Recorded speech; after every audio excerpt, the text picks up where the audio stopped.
How to download free games on Nintendo Switch. So hello viewers and welcome back to our YouTube channel, and in today's video I will be teaching you guys how to download free games on Nintendo Switch. So without delaying any further, let's get started. So first of all, create a Nintendo account. Then head over to the eShop and log in with the Nintendo account credentials from before.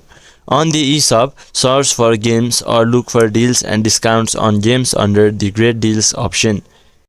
After picking the game, select Proceed to purchase. However, if the game is free, select Free download instead. After adding a payment method, confirm the purchase. Once the payment process has been completed, the game will automatically start downloading.